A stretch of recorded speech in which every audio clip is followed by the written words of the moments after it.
Hello everyone. और आज के इस वीडियो में अपन लोग बात करेंगे कुछ बेसिक इन्फॉर्मेशन के बारे में, जो कि मैकेनिक्स को स्टडी करने से पहले आपको ये सारे चीज़ें आना बहुत ही ज़रूरी होता है। ये मैं मानता हूँ कि ये बेसिक बात है, बहुत लोगों को पता भी होगा, बहुत लोगों को नहीं भी पता होगा, बहुत लोगों को पता होगा लेकिन भूल भी गए होंगे।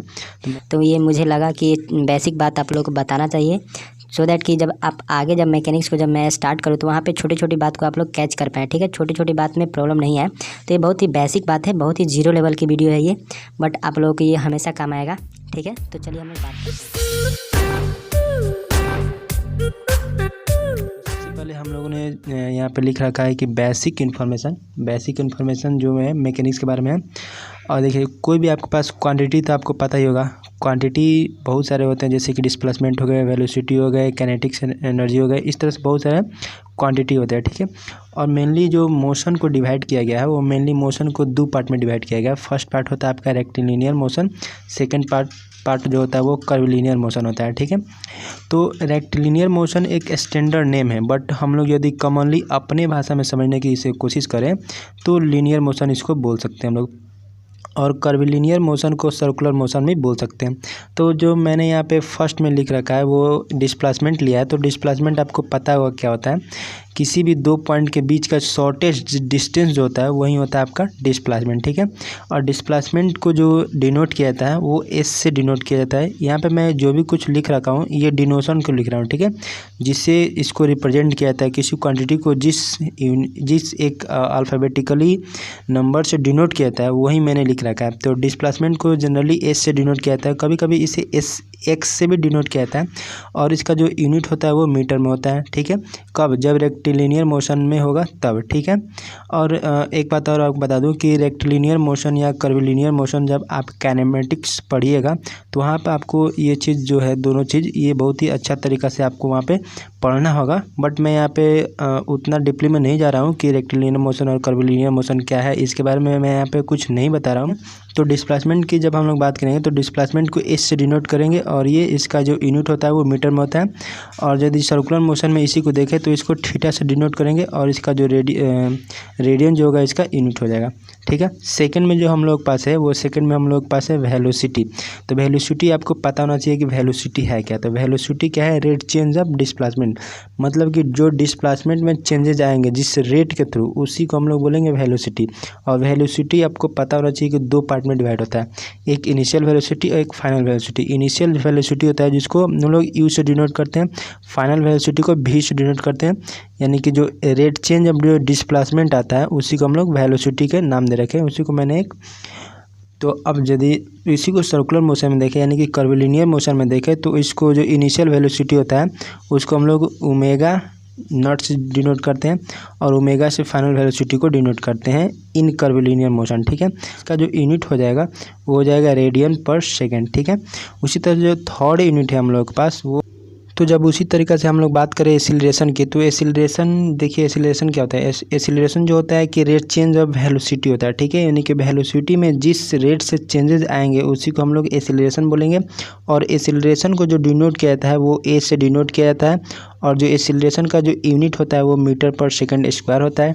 ठीक है, यानी कि इसी को रेट चेंज ऑफ वेलोसिटी यहाँ पे जो मैं दिखा रहा हूँ, यहाँ पे जो रेट चेंज ऑफ वेलोसिटी जो दिखा रहा है वही दिखाएगा मेरा एसिलेशन। और कभी कभी क्या होता है कि जो जिस रेट से चेंजेज होती है डिस्प्लेसमेंट में, उस डिस्प्लेसमेंट को 2 बार यानी कि 2 ऑर्डर डेरिवेटिव कर दें तो उससे जो हम लोग को यूनिट प्राप्त होता है उसी को हम लोग बोलेंगे एसिलरेशन के नाम से भी जानेंगे। वो जो यूनिट हम लोग प्राप्त होगा वो एसिलरेशन होगा।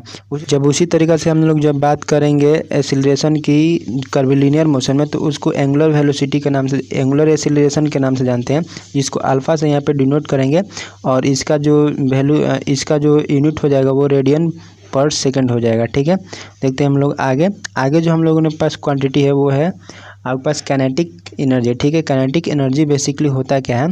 तो देखिए, काइनेटिक एनर्जी जो होता है कि वो काइनेटिक एनर्जी करने का मतलब कि किसी भी बॉडी के पास क्या होगा, एक उसका मास होगा, और वो यदि मोशन में है तो उसके पास एक वेलोसिटी होगा। तो उन दोनों के रिलेशन से जो हम लोग को इस फार्मूला के थ्रू जो वैल्यू आता है वही होता है आपका काइनेटिक एनर्जी।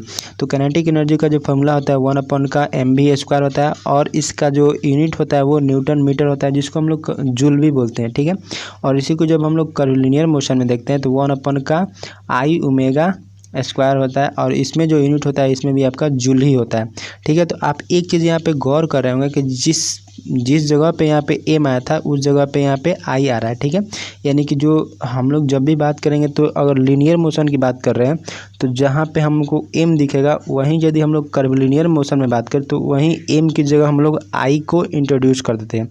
ठीक है, तो जो नेक्स्ट हमारे पास है वो है इफोर्ट। इफोर्ट मतलब समझ के चलिए कि आप एक फोर्स की बात कर रहे हैं, तो फोर्स इक्वल टू क्या होता है एम इंटू का ए। तो एम इंटू का ए हमने यहाँ पे लिखा, और जो फोर्स या इफोर्ट हुआ तो उसका जो हम लोगों के पास जो यूनिट होता है वो होता है न्यूटन। ठीक है, और जो फोर्स है इफोर्ट जो लगा रहे हैं उसी को यदि हम लोग लीनियर मोशन में बात करें तो उसी को हम लोग टॉर्क के नाम से जानते हैं। ठीक है, तो टॉर्क इक्वल टू क्या होता है आई इंटू अल्फ़ा। ठीक है, तो मैंने अभी क्या बताया, जहाँ पे आपको एम दिखेगा वहाँ पे आपको क्या इंट्रोड्यूस कर देना है, वहीं पे आपको इंट्रोड्यूस करना होगा। जहाँ पे आपको एम दिख रहा है वहाँ पे आपको आई के रूप में इसको कन्वर्ट कर देना होगा। तो आई के रूप में जैसे हम लोग कन्वर्ट करेंगे तो आपको यहाँ पे मिल जाएगा, वो हो जाएगा टी इक्वल टू हो जाएगा। यहाँ पे देखिए जो एम था उसके जगह पे आई रख दिया, और जो यहाँ पे ए था तो आपको पता है जब कर्वीलिनियर मोशन की बात करें तो वहाँ ए की जगह पे अल्फा आ जाता है। तो ये कुछ इस तरीके से रिलेशन बन जाएगा। नॉर्मली जो हम लोग पास नेक्स्ट टॉपिक है वो है इनर्शिया। इनर्शिया तो आपको पता ही होगा क्योंकि आप लोगों को सेमेस्टर में पढ़ना था। तो इनर्शिया बेसिकली क्या होता है, मास इंटू एक्सेलरेशन का प्रोडक्ट होता है, यानी कि जो हम लोग के पास जो फोर्स आता है उसी के अपोजिट जब हम लोग बात करें जो भी फोर्स हम लगाते हैं उस फोर्स को जो अपोज करता है उसी को हम लोग इनर्शिया बोलते हैं। तो ये देखिए फोर्स जो लगता है वो एम इंटू का ए लगता है, तो उस फोर्स का अपोज कर रहा है तो यहाँ पे हम लोग नेगेटिव साइन से इसको डिनोट कर रहे हैं, तो वो माइनस एम इंटू का ए हो जाता है। ठीक है, यदि इसी को हम लोग कर्वीलिनियर मोशन के फॉर्म में बात करें तो कर्वीलिनियर मोशन में यहाँ पर मैंने बताया कि एम की जगह पर आई हो जाता है और ए की जगह पे आपको अल्फा इंट्रोड्यूस होता है, तो ये रिलेशनशिप आपको निकल जाएगा। ठीक है, उसी तरह से जो हम लोग वर्क के बारे में बात करें तो वर्क देखिए बेसिकली क्या होता है, फोर्स इनटू डिस्प्लेसमेंट का आपके पास होता है, जो प्रोडक्ट होता है वही होता है आपके पास वर्क होता है। ठीक है, तो वर्क का जो यूनिट होता है वो होता है जूल, और इसी को जब हम लोग कर्वीलिनियर मोशन में देखें तो ये torque into D theta, into का डिस्प्लेसमेंट जो होता है उसके प्रोडक्ट को ही हम लोग बोलेंगे वर्क बोलेंगे, किस में, कर्वीलिनियर मोशन में, और इसका भी जो यूनिट होगा वो आपके पास जूल ही होगा। ठीक है, तो नेक्स्ट जो हम लोग पास है वो है मोमेंटम। ठीक है, तो मोमेंटम बेसिकली होता है मास इंटू का वेलोसिटी। ठीक है, और इसका जो यूनिट होता है वो होता है केजी मीटर पर सेकंड होता है, और केजी मीटर को ही हम लोग न्यूटन के नाम से जानते हैं, और ये जो सेकंड है आपके पास सेकंड चला आता है तो ये एक दूसरा यूनिट एक दूसरा यूनिट में भी कन्वर्ट हो जाता है, वो होता है न्यूटन पर सेकंड। यानी कि जो मोमेंटम का जो यूनिट होता है वो केजी मीटर पर सेकंड भी होता है, या उसको हम लोग न्यूटन सेकंड भी कभी कभी शॉर्ट में बोलते हैं। उसी को यदि हम लोग कर्वीलिनियर मोशन को मोमेंटम में देखें, यानी कि मोमेंटम को जब हम लोग कर्वीलिनियर मोशन में देखते हैं तो वो ही आर हो जाता है, और ये कभी कभी आई डब्ल्यू भी बन जाता है। तो इसका जो यूनिट होता है वो केजी मीटर स्क्वायर पर सेकंड हो जाता है। ठीक है, तो आप इसके दोनों के यूनिट में थोड़ा सा डिफरेंस को समझिएगा, क्योंकि यहाँ पे केजी मीटर पर सेकंड है, यहाँ पे केजी मीटर स्क्वायर पर सेकंड है। ठीक है, अब देखते हैं हम लोग कुछ बेसिक फार्मूला के बारे में देख लेते हैं जो कि आप लोगों को बहुत ही यूज़फुल होगा, और जब मैं मैकेनिक्स बताऊंगा तो इसका कहीं ना कहीं हमेशा आप लोगों को यूज़ होते रहेगा। तो इस फार्मूला को आपको पता होगा ऑलरेडी, बट फिर भी मैं मान के चल रहा हूँ कि मैं बेसिक से बता रहा हूँ तो मैं इसको स्किप नहीं कर सकता हूँ, तो मैं इसको बता ही रहा हूँ। ठीक है, तो देखिए जब भी रेक्टिलिनियर मोशन की हम लोग बात करेंगे तो ये कुछ इस तरीके से फार्मूला मिलेगा, जब भी हम लोग कर्वीलिनियर मोशन में बात करेंगे तो कुछ इस तरीके का फार्मूला मिलेगा। जैसे कि आपको पता होगा कि v इक्वल टू का होता है u प्लस ए टी होता है। ये कब होगा, जब आपके पास रेक्टिलिनियर मोशन की बात करेंगे तब। लेकिन जब हम लोग कर्वीलिनियर मोशन की बात करेंगे तो कर्वीलिनियर मोशन में जो होगा v इक्वल टू, यानी कि v क्या दिखा रहा है, फाइनल वेलोसिटी, और यहाँ भी जो ओमेगा जो दिखा रहा है वो भी फाइनल वेलोसिटी दिखा रहा है, और यहाँ पे जो ओमेगा नट जो दिखा रहा है वो ओमेगा नट इनिशियल वेलोसिटी को दिखा रहा है, तो ओमेगा नट प्लस अल्फा टी हो जाता है। उसी तो जब हम लोग डिस्टेंस फार्मूला की बात करें, यानी कि distance formula S equal to जाएगा u2 plus half A T square होता है, और इसमें जो थीटा आता है वो होता है omega naught t plus half alpha t square हो जाता है। जब हम लोग इसमें वी स्क्वायर की बात करें, यानी कि वेलोसिटी के स्क्वायर की बात करें, तो यू स्क्वायर प्लस 2as होता है, और इसमें जब हम लोग फाइनल वेलोसिटी के स्क्वायर की बात करें तो omega naught square plus 2 alpha theta हो जाता है। ठीक है, तो ये था मेरा आज का वीडियो जिसमें कि हम लोगों ने कुछ बेसिक इन्फॉर्मेशन के बारे में बात किया। अगर आपको मेरी मेहनत अच्छी लग रही है, मेरी बात ये वीडियो आपके लिए काम की है, तो मेरे चैनल को आप सब्सक्राइब कर सकते हैं। ठीक है, तो मिलते हैं हम लोग नए वीडियो में।